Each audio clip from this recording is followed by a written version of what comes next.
Welcome back, everybody. Here at 6:43, I want to tell you about an organization that is serving children and families on Detroit's west side.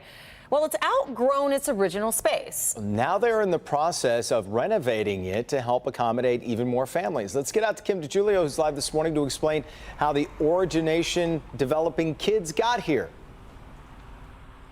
Good morning, guys. Okay, so we're at Grand River and McNichols, and this community is better because of that organization Developing K.I.D.S. But right now, they're serving over 1,000 children for after-school programs, summer programs, and their families as well. And they're doing it out of just 2 small classrooms in a community center. So needless to say, that's not really feasible at this point. The program has been around for 17 years, and just now they've purchased this new building, which is going to accommodate this community and make it even better once it's finished. It's been an eyesore on West McNichols near Telegraph on Detroit's west side, but now this will soon be the new location for the organization Developing K.I.D.S. Well, this was an abandoned building that was filled with a lot of materials from illegal dumping for almost 15 years. Most people would run when they saw what was inside of this building, but for founder and CEO Kimberly Johnson, all she could see was space and the perfect location. It's very close to several bus lines for children and adults to be able to access us.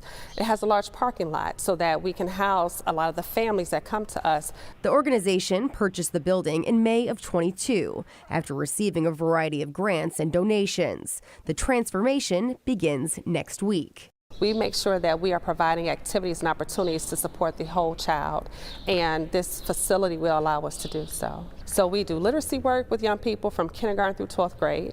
We do life skills activities. We make sure that we're engaging them in activities around careers and college exposure. It's taken 17 years to get to this point. That's when Kimberly knew she needed to do something for the children in her community. I was living on a block near the facility where we're running programming right now, and what I noticed that the kids were just going back and forth to this corner store on their bikes, and they were asked to play with my children, and I said, to play where? So I ended up with a lot of the kids in my front yard, and it was, let me help and start something and do something for the families. So it just kind of started on your front lawn. Front lawn with $750 from our first fundraiser. That's so sweet. And even sweeter is the lives that she's changed and will change. Now, thanks to this new space, she's not turning any child away.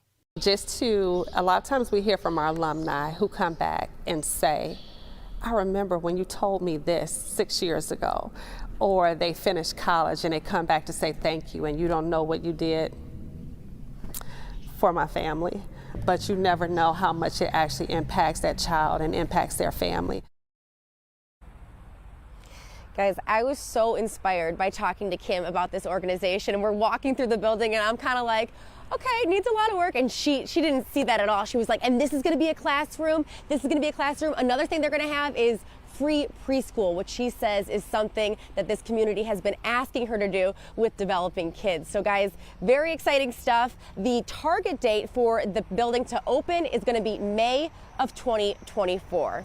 Yeah, that free preschool is something that will help a lot of families. Good stuff. All right, Kim. Absolutely. And the renderings Thanks, guys. look just amazing. Good for them.